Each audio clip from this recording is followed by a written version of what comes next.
चलो तमाम कलाकार परिवार से रिक्वेस्ट है, कमेटी का आदेश है, अपने मन नाचे के लिए स्टेज में आ जाओ। काव्या जी, रोहिणी जी, चिंता दीदी और सुहाना दीदी, अपने मन सब कोई आ जाओ। कमेटी का आदेश है, अपने मन नाचे के लिए गीत जैसे ही चालू है रोरे मन स्टेज में आ जाओ। सुहाना देवी जी, चिंता देवी जी, काजल और काव्या, अपने मन चारों जन स्टेज में आ जाओ। फिर से रिझरंग में चलेला। चलो गीत संगीत कर माध्यम से बताब घर में नवा कनी आवन तो कैसन रहे ना, रोरे मन के बताई चाहब केकर संगे संग सहेली रहे ना, का करे ना।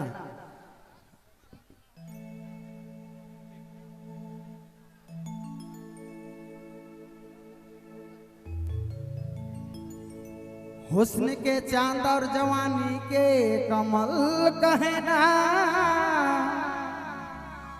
हुस्न के चांद और जवानी के कमल कहना, और लिटिम कर दीवाना छोड़ा मन, रोहने और कबिया के अपन जीवन साथी बनाब कहना। ओहरे चांद जैसन मुखड़ा देख, ओहरे चांद जैसन मुखड़ा देख, लिटिम कर दीवाना छोड़ा मन, रोहनी और काव्या के अपन घरनी बनाब कहना। बाँच के रहिएगा जजमान, दोनों आगे आहलूर और चुलूर हो रहे हैं। चलो कन्या में आए हैं मन बनबे और बहन हबे हैं शायद, गीत कर माध्यम से बताओ। नवगागरी धारी, नवगागरी धारी, निकसात नवा नारी नवा डगरी। होश में ये जजमान काल मन रही थो, सिंदूर नवा मांगे मुस्काता, गोरिल्ला जैसा कुछ आता रे।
करथानी आगे पाछे खसकाता, गोरिल्ला जैसा कुछ करे। करथानी आगे पाछे खसकाता, गोरिल्ला जैसा कुछ करे।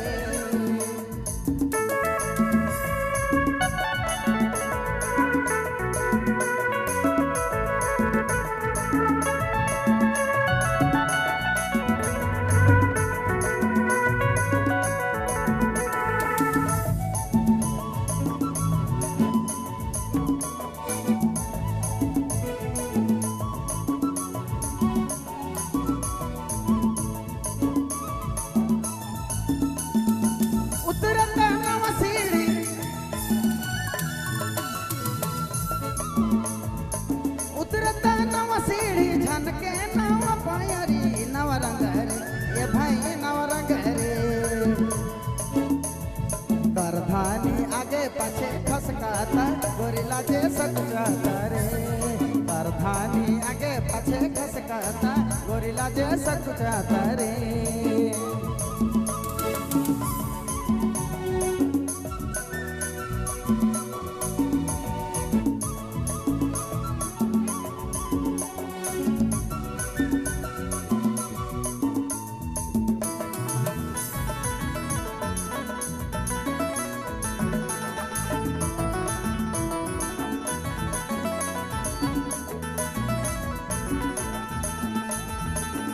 सखी संग लागे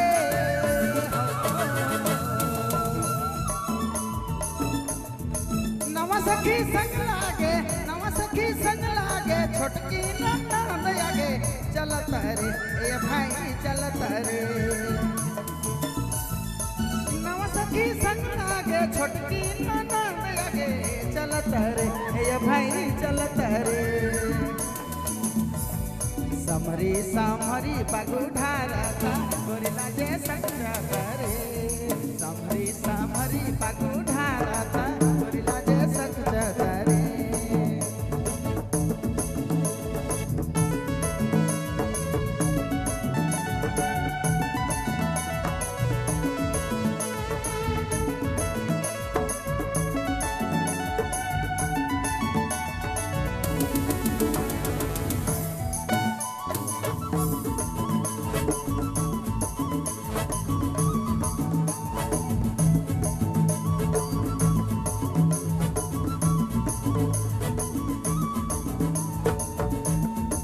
रति जागे खिला ले आया हो रति जागे खिला ले रति जागे खिला ले आजा रे सारा ले भेद खोले ले अरे भेद खोले ले नवा चूरी खनर खनर नवा चूरी मुंह खोली बोलता गोरिला जे सकजाता रे नवा चूरी मुंह खोली बोलता गोरिला जे सकजाता रे नवा चूरी मुंह खोली बोलता गोरिला जे सकजाता रे नवा चूरी मुंह खोली बोलता गोरिला जे सकजाता रे नवा चूरी मुंह खोली बोलता गोरिला जे सकजाता अरे